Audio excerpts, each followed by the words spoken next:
time to head to Austria. The Red Bull Ring awaits, and usually it's a place where we see plenty of action both on track and off.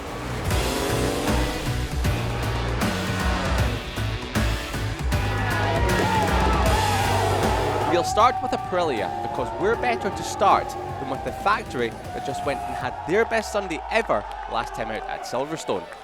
With 3 RSGPs in the top 5 and all 4 in the top 10, it's something that if you had said to your 2019 self, you'd have a hard time believing it. But it just goes to show how much Aprilia have improved in the last few years. Aleix's victory at Silverstone comes at a time where he really needed it. Things hadn't been going terribly for Aleix in 2023, but it certainly wasn't quite up to the standard that we thought we'd have seen him competing at. That victory has kicked off his second half of the season nicely, but now he comes to a track that was trying for Aprilia last season. Last year they struggled massively getting the bike stopped in a straight line.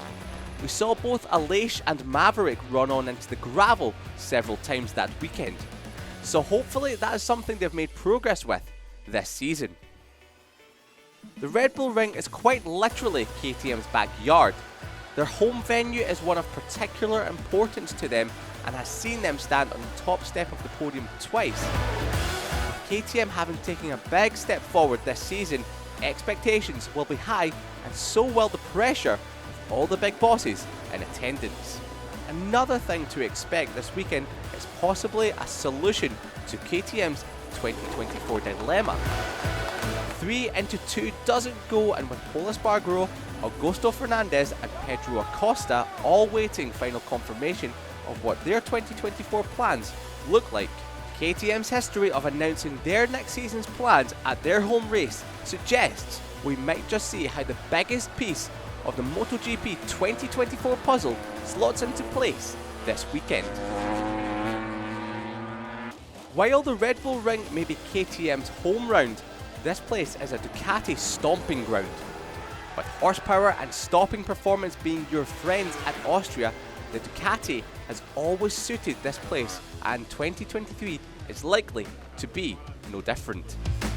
In the 9 races we've had here since the Red Bull Ring rejoined the calendar in 2016, Ducati have won 7 of them, so you might want to make sure there are a few Ducatis in your MotoGP fantasy team. After Silverstone, it's likely that some of Ducati's aspiring youngsters will want to get their title challenges back on track.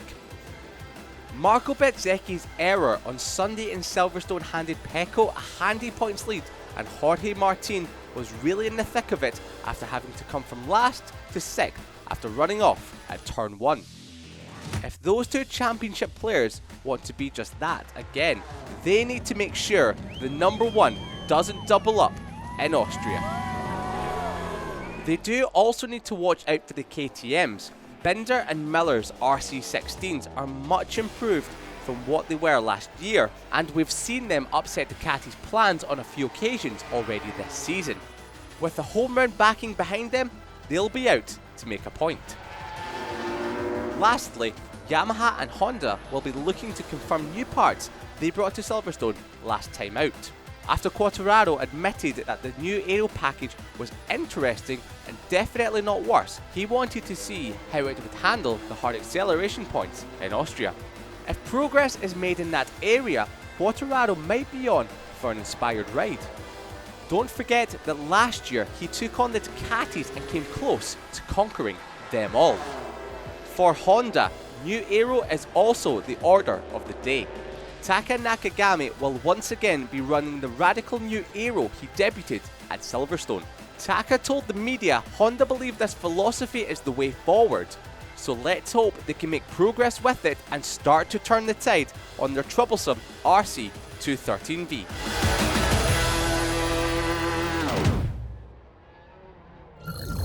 For more MotoGP action, don't forget to like and subscribe.